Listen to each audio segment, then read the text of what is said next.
জনতা বলে একটি সংগঠন, তার একজন নেতাও অ্যারেস্ট হয়েছে। বামেদের মিছিলে এই তৌহিদি জনতা মানে বিচ্ছিন্নতাবাদী শক্তিরা আসছে, কি এটা বামেদের মিছিল ছিল না, ওখানে ওই যে আপনাদের যারা সেলফ ডিক্লিয়ার ককরোচ পার্টি তাদেরই মিছিল ছিল, পরে বামেরা যুক্ত হয়। তা আমি ধন্যবাদ জানাবো পশ্চিমবঙ্গে যারা এই নিট আন্দোলনের পার্ট ছিল, তারা এই ঘটনায় একেবারেই যুক্ত নয়, আমরা ভালো করে দেখেছি এবং তারা সোশ্যাল মিডিয়াতেও দিয়েছে যে সাংবাদিকদের উপরে বর্বরোচিত আক্রমণ এবং এই ধরনের ঘটনার সঙ্গে যারা যুক্ত তাদের দায়িত্ব তারা নিচ্ছে না। তারা সোশ্যাল মিডিয়াতেও দিয়েছে, আমাকে কলকাতা পুলিশের সিপি সব পাঠিয়েছে, দেখেছি আমি। এই শক্তিটা কমপ্লিটলি বিদেশি শক্তিদের দ্বারা মদতপুষ্ট হতে পারে, তদন্তকারীরা বলতে পারবেন। কিন্তু যেভাবে সংবাদ মাধ্যমের কর্মীদেরকে মেরেছে, রক্তপাত করেছে এবং প্রাণঘাতীর চেষ্টা করেছে, তার বিরুদ্ধে ব্যবস্থা 7টা মামলা হয়েছে। সব মামলা কিন্তু রিপোর্টাররা করেছেন।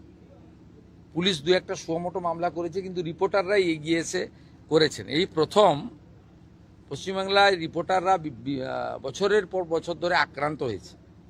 23-এর পঞ্চায়েত ভোটে কি অবস্থা হয়েছে আপনারা দেখেছেন, 22-এর পুরো ভোটে কি হয়েছে, ভাঙড়ে কিভাবে পিটানো হয়েছে, সন্দেশখালীতে পিটানো হয়েছে, অভয়া আন্দোলন, আরজিকর আন্দোলনে কিভাবে মার খেয়েছে রিপোর্টাররা, কিভাবে রক্তপাত হয়েছে।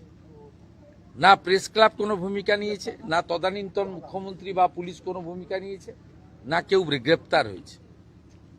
কিন্তু এবারে আপনারা দেখেছেন, আমরা গণতন্ত্রের চতুর্থ স্তম্ভ শুধু ভাষণে বলি না, কাজও করি। আমি তৎক্ষণাৎ পিজিতে ছুটে গেছি এবং রিপোর্টাররা সাহস পেয়েছে, তারা এগিয়ে এসে এফআইআর করেছে, মেডিকেল করেছে, গ্রেপ্তার হয়েছে 14 জন।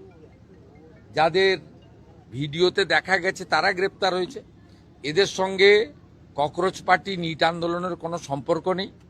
এরা কেউ ছাত্র নয়, এরা কমপ্লিটলি জামাতি, মৌলবাদী এবং ভারতবর্ষকে দুর্বল করতে চায়, অশান্তি করতে চায়।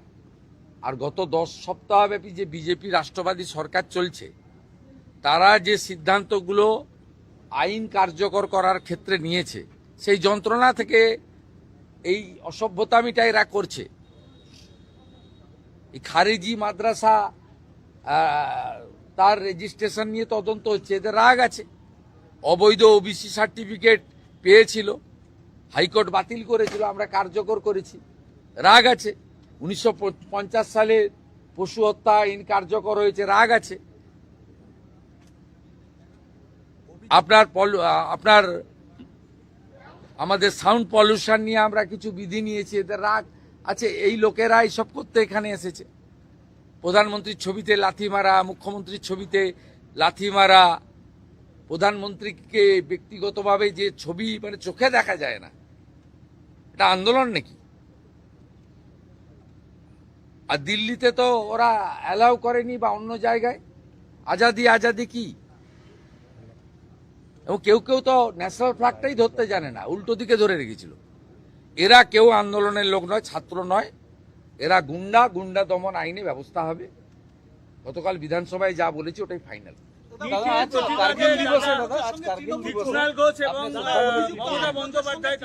আজকে কার্গিল দিবস। কার্গিল দিবসে যারা শহীদ হয়েছে আমাদের ভারত মাতাকে সুরক্ষিত রাখার ক্ষেত্রে, তাদের স্মরণ করার দিন। সোশ্যাল মিডিয়াতেও করেছি, এখানে মন কি বাত শুরুর আগে এখানে যে আমাদের অস্থায়ী শহীদ বেদি বানানো হয়েছে, সেখানে দাঁড়িয়ে স্যালুট করেছি। তাদের সমস্ত বিদেয়ী আত্মার অমরত্ব প্রার্থনা করি এবং অটল বিহারী বাজপেয়ীজির নেতৃত্বে ভারতবর্ষকে সুরক্ষিত রাখা এবং বিদেশি শক্তিকে পরাস্ত করার যে ঐতিহাসিক বিজয় ঘটেছিল, সেই দিন আজকের দিন। গোটা দেশ শ্রদ্ধার সঙ্গে শহীদদের স্মরণ করছে এবং গর্বের সঙ্গে কার্গিল বিজয় দিবস পালন করছে। 2026 এক্সামিনেশন বিল পাস হতে চলেছে লোকসভায়, তাতে প্রশ্ন ফাঁস সংক্রান্ত যে এই এত ঘটনা ঘটছে, শাস্তি জরিমানা উভয়ই হবে, কড়া বিল আনছে কেন্দ্রীয় সরকার। সোমবার পেশ হবে এই বিল লোকসভায়। দেখুন, নরেন্দ্র মোদীজি বরাবর এসব বিষয়ে জিরো টলারেন্সের নীতি নিয়ে চলেন এবং আন্দোলনকারীরা তার প্রতি আস্থা রেখেছেন। এবং তিনি ব্যবস্থা নিচ্ছেন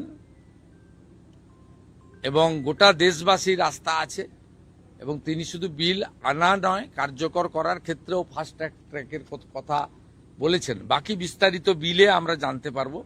বিল প্লেসের আগে, অনুমোদনের আগে এর থেকে বেশি কিছু বলা কোনো মুখ্যমন্ত্রী উচিত নয়। নিটের প্রতিবাদে কুণাল ঘোষ মমতা বন্দ্যোপাধ্যায় প্রতিবাদ মিছিল করেছিলেন। দাদা আফরোজের সঙ্গে তৃণমূলের যোগ পাওয়া গেছে। তৃণমূলের তার সঙ্গে যে দলের ক্যাম্পেইন সেক্ষেত্রেও যোগ পাওয়া গেছে। তৃণমূলের সাথে যোগ পাওয়া গেছে। আফরোজ তৃণমূল কংগ্রেস তো জামাতিদের পার্টি, সবাই জানে। তাই জামাতিদের সঙ্গে যোগ থাকবে, এটা স্বাভাবিক। এদের বন্দে মাতরম গাইতেও অসুবিধা, যদিও আমরা বাধ্য করাচ্ছি। জাতীয় সঙ্গীত গাইতেও অসুবিধা, 26শে জানুয়ারি হোক 15ই আগস্ট পালন করতে এদের অসুবিধা হয়।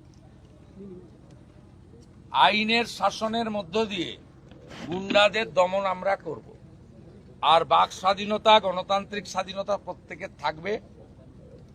যে কেউ তার স্বাধীন মত প্রকাশ করতে পারে। সরকারি সব স্তরে কথাবার্তা বলা, আলোচনা করার সুযোগ আছে। কিন্তু এই যে শক্তি যারা সাংবাদিকদের বেছে বেছে পিটিয়েছে, নির্দয়ভাবে পিটিয়েছে, খুন করার জন্য পিটিয়েছে, এদেরকে গুন্ডা দমন আইনেই সাজা দেওয়ার ব্যবস্থা হবে। থ্যাংক ইউ দাদা।